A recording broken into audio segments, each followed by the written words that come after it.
सबसे पहले हम स्क्रीन पे आ चुके हैं और स्क्रीन पे आने के बाद हम यह देखेंगे जिस शेयर के बारे में हम बात कर रहे हैं इस शेयर का प्राइस क्या चल रहा है। तो इस समय इस शेयर का जो प्राइस है वह 85 रुपये 10 पैसे का है। यहीं पर अब हम बात करते हैं यह शेयर कब किस साल किस महीने कितना रिटर्न निकाला हुआ था। तो सबसे पहले हम बात करेंगे एक दिन की शेयर की रिटर्न की। तो यह 0.94% का इसने रिटर्न निकाला हुआ है। यहीं पर हम पिछले 5 दिन की बात करें इस शेयर की रिटर्न की तो यह 1.56% का है। यहीं एक महीने की हम बात करें इस शेयर की रिटर्न की तो यह 16.07% का है।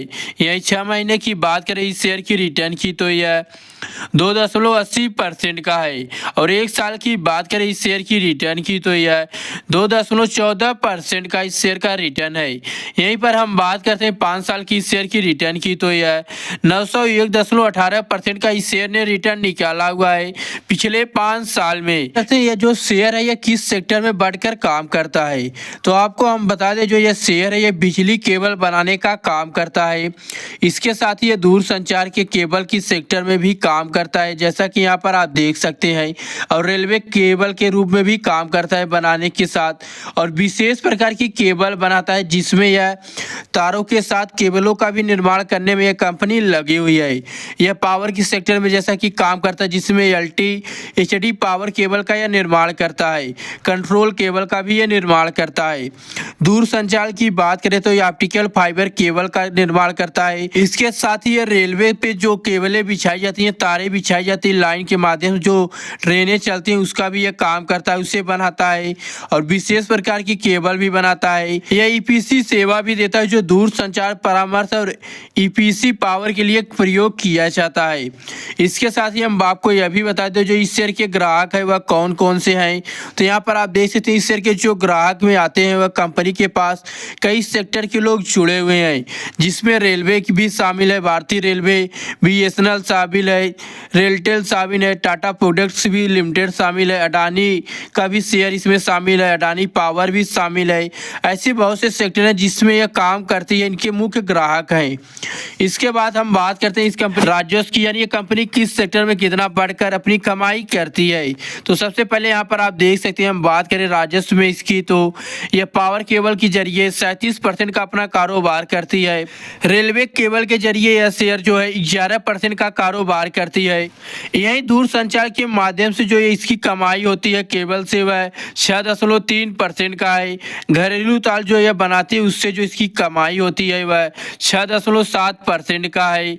इसके बाद जो इस शेयर अपने निर्यात करती है अपने प्रोडक्ट को जो बाहर देशों में भेजती है जो इससे इसकी कमाई होती है वह 33% का कारोबार है। यह शेयर ईपीसी परियोजनाओं के जरिए भी 3.6% का अपने शेयर का कारोबार करती है। और अन्य तरीके से यह शेयर 2.4% का अपना कारोबार करती है। इसी के बाद हम बात करें बुक ऑर्डर की, यानी इसे कब कितना बुक किया गया था किसके जरिए। तो यहीं पर H1FY24 के तहत कुल ऑर्डर इसकी जो बुकिंग है वह 361 करोड़ रुपए की है। पावर के जरिए जो इसकी कमाई हुई है वह 206 करोड़ रुपए की है। रेलवे के जरिए जो कमाई इसकी हुई है वह 86 करोड़ रुपए की है। दूरसंचार के माध्यम OFC और PIJF के जरिए यह 10 करोड़ रुपए की कमाई की है। हाउस वायर के जरिए इसने 8 करोड़ रुपए की कमाई की है। निर्यात बिक्री की बात करें यानी जो इस शेयर ने अपने तार को विदेशों में बेचा है उससे जो कमाई हुई है इसकी वह 39 करोड़ रुपए की है। ईपीसी परियोजनाओं के तहत इसने 7 करोड़ रुपए की कमाई की है। और अन्य सेक्टर में जो करके अपने तारों की सप्लाई की है उससे जो इसकी कमाई हुई है वह 5 करोड़ रुपए की है। अब दोस्तों आगे चलते हैं, बाकी इस शेयर की डिटेल को अच्छे से जानते हैं। सबसे पहले हम फंडामेंटल पे आ चुके हैं और फंडामेंटल पे आने के बाद हम बात करेंगे मार्केट कैप की। तो यहाँ पर आप देख सकते हैं मार्केट कैप लिखा हुआ है। हमारा मार्केट कैप जितना बड़ा रहता है उतना रिस्क कम हो जाता है शेयर बाई करने के लिए, और जितना छोटा मार्केट कैप रहता है उतना रिस्क बढ़ जाता है शेयर बाई करने के लिए। तो आप देख सकते हैं इस शेयर की जो मार्केट कैप की वैल्यू है वह 2607 करोड़ रुपए की है, जो कि काफ़ी अच्छा और बड़ा मार्केट कैप है। यहीं पर हम बात करें स्टॉक पी का यानी प्राइस टू अर्निंग का तो यह 26.8% का है। अगर यह 1 से 10 के बीच में रहता है तो काफ़ी ज़्यादा अच्छा माना जाता है शेयर बाई करने के लिए। आगे बढ़ते इसी के बाद हम बात करते हैं ईपीएस की। यानी अर्निंग प्राइस शेयर की, तो यह फिलहाल इस समय कितना है 3.26 रुपए का है, जो कि काफ़ी अच्छा भी है। अब बात करते हैं हम करेंट प्राइस का, तो यहाँ पर आप देख सकते हैं करेंट प्राइस लिखा हुआ है। हमने आपको करेंट प्राइस पहले ही बता दिया था 85 रुपये, जो कि इसका करेंट प्राइस चल रहा है। बात करें बुक वैल्यू की, तो इस समय इसका बुक वैल्यू कितना है 22 रुपये 20 पैसे का है। बुक वैल्यू जो है वह प्राइस टू बुक वैल्यू से संबंध रखता है।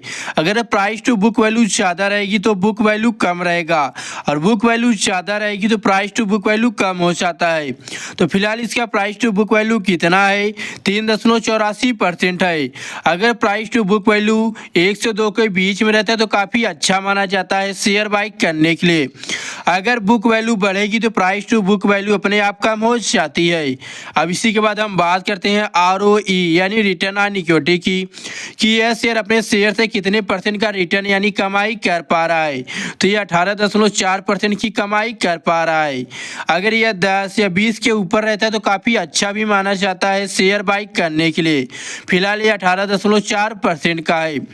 यहीं पर है ROC, जो यह बताते हैं कंपनी कितने परसेंट प्रॉफिट में चल रही है। तो यह कंपनी 14.7% प्रॉफिट में इस समय चल रही है। आगे बात करते हैं इंडस्ट्री पी का, तो यह कितना है 43.2% का है। बात करें डेट टू इक्विटी की, जो बताता है लोन और कर्ज को, तो यह इस समय कितना है 0.03% का, और यह 0 से 1 के बीच में रहता है तो काफ़ी अच्छा भी रहता है शेयर बाई करने के लिए। यही डेट टू रियल अमाउंट को बताता है, जो डेट टू इक्विटी परसेंट में बताती है कर्ज लोन को। तो इसके ऊपर इस समय 22.4 करोड़ रुपए का कर्ज है।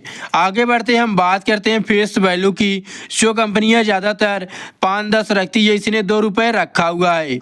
यही बात करें नेट प्रॉफिट की, तो इस कंपनी का जो नेट प्रॉफिट है 1 साल में सारे खर्चे काटने के बाद वह कितना है 97.2 करोड़ रुपए का है।